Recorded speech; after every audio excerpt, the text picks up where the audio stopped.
Hey, Trey Veston here with another fun range video.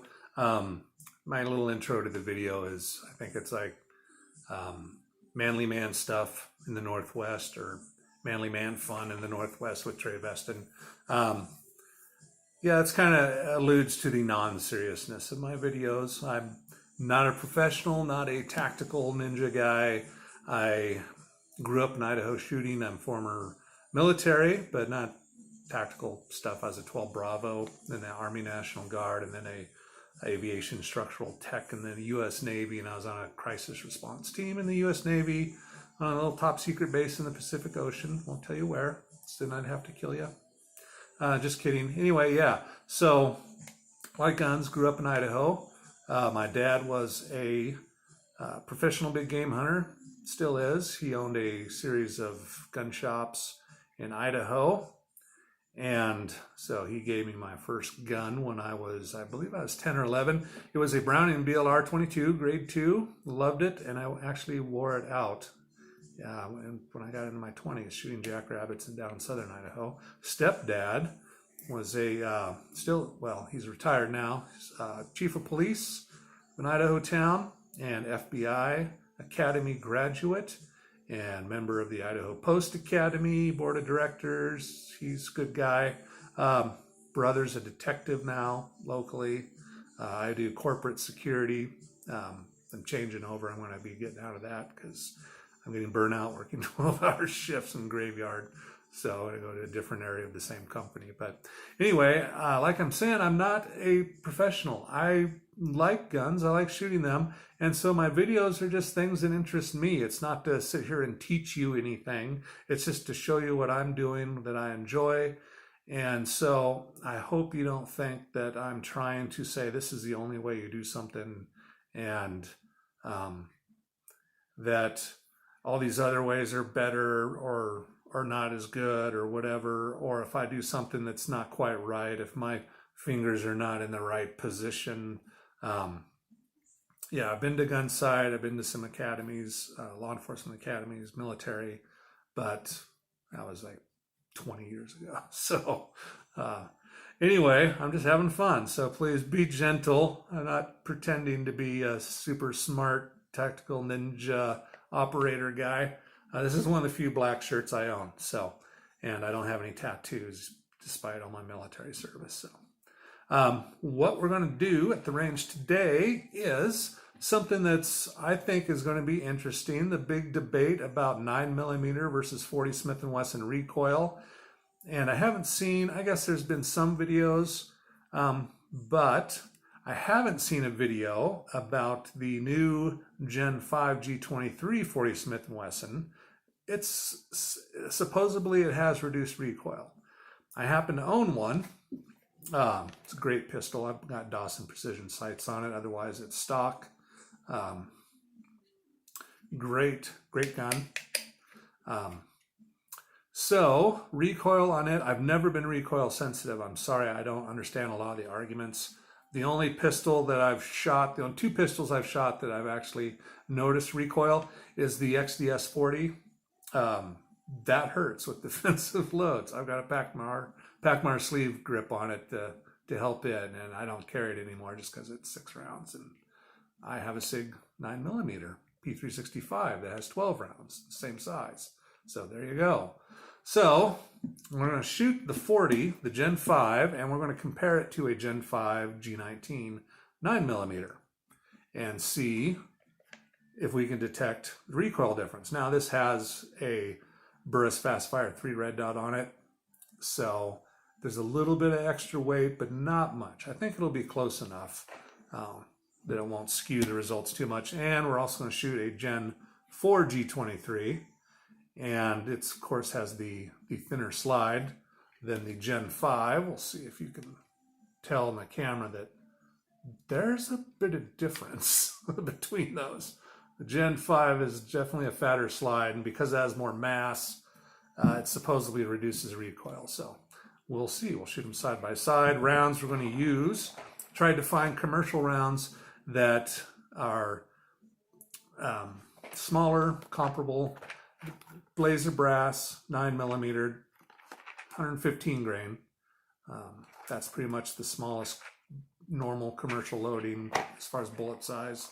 And then the others are American Eagle, 40 Smith & Wesson with 155 grain full metal jackets for both of those. So 155 grain is usually about the smallest commercially available bullets you'll find off the shelf. So should be a good comparison. So we'll stop blabbing. We'll get to the range. And how we're going to do this, I think if we mount the camera sideways and we show the gun and we shoot and we try and figure out, okay, this gun's going to flip up this much, and this pistol's going to flip up even a little bit more. We'll see if we can't mess with some slow motion stuff and see if we can't tell if there's any difference in recoil, and I'll give my thoughts on how each one feels. And we'll have the same amount of rounds in each one, 5 rounds, shoot 5 rounds, and see if we can't tell, or maybe I don't know. We'll figure it out. We'll have fun. Like I said, I'm not professional, not a tactical guy, but we'll just shoot and see if we can tell the difference, and should be fun. Alrighty, Trey Veston, we'll see you at the range. Alrighty, Trey Veston here in the beautiful Idaho woods, and we're doing the recoil test between 3 different pistols.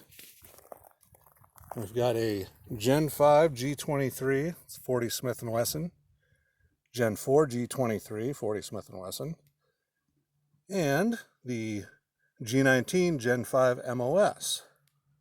We'll be shooting the Federals, 155 grain for the 40s, and the Blazer Brass 115 grain for the 9. And we're going to try and get a little rig set up here to measure, see if we can't figure out how to measure recoil, how much the pistols jump.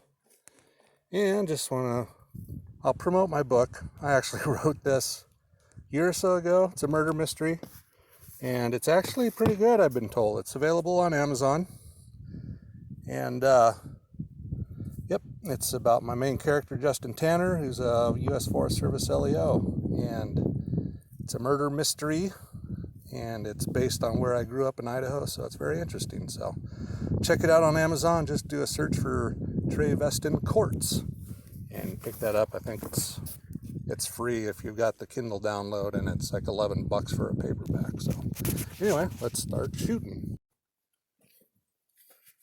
Alrighty, recoil test number 1, Glock 19 Gen 5 MOS, 115 grain.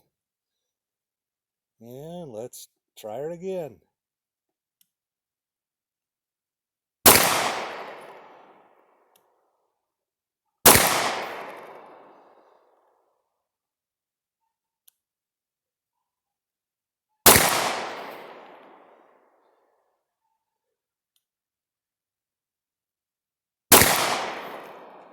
And I'm not holding on real tight, just enough not to limp wrist it.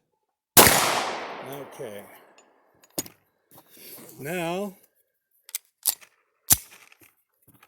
let's do a Gen 5 G23, 155 grain American Eagles.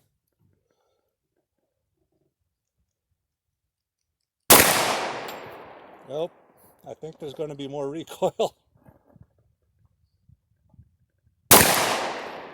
Yeah, that I can tell a difference.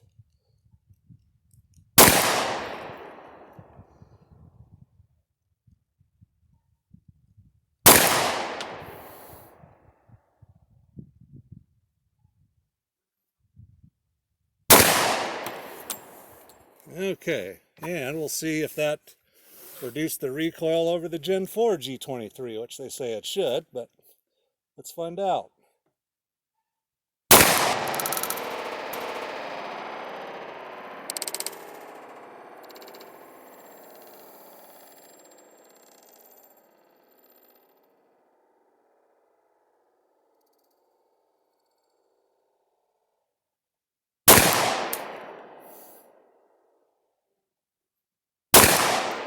I don't tell much of a difference.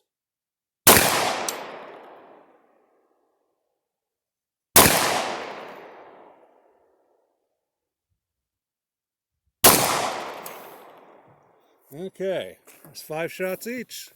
We'll have to slow down the video and see what we see. Alrighty, Trey Veston here. The results of our recoil test between the G19 Gen 5, the G23 Gen 5, and the G23 Gen 4. And I think from the video it's pretty obvious that the winner, chicken dinner, is the Gen 5 G23 or G19 9mm.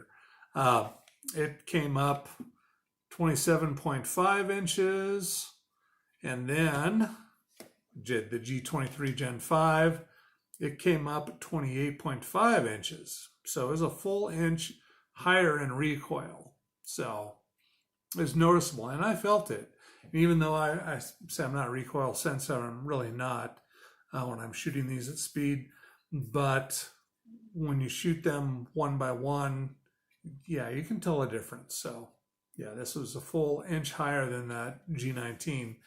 And then the G23 Gen 4, it rose the highest at 29 inches. Now that's only a half inch higher than the Gen 5, and that's because the Gen 5 has the thicker, heavier slide, like we discussed earlier. So there is a difference in recoil between all three pistols. I didn't think there would be that much of a difference, and between the Gen 3 and the Gen 4 and the Gen 5 G23s, it was half inch. It was negligible. I couldn't really tell when I was shooting them. But the difference between the G19 and the G23, both Gen 5s, even with the thicker slide of the Gen 5, I could tell a difference. Yeah, and clearly on video there was a huge difference. It was probably more than an inch. I haven't really scrutinized the video, but I was just trying to get the general figures down. But yeah, big difference. So anyway, that's it. This concludes the awesome recoil comparison test. So have a great day. Keep having fun shooting out there. And this is Trey Veston, and we'll go shoot something else fun next week. All right, thanks.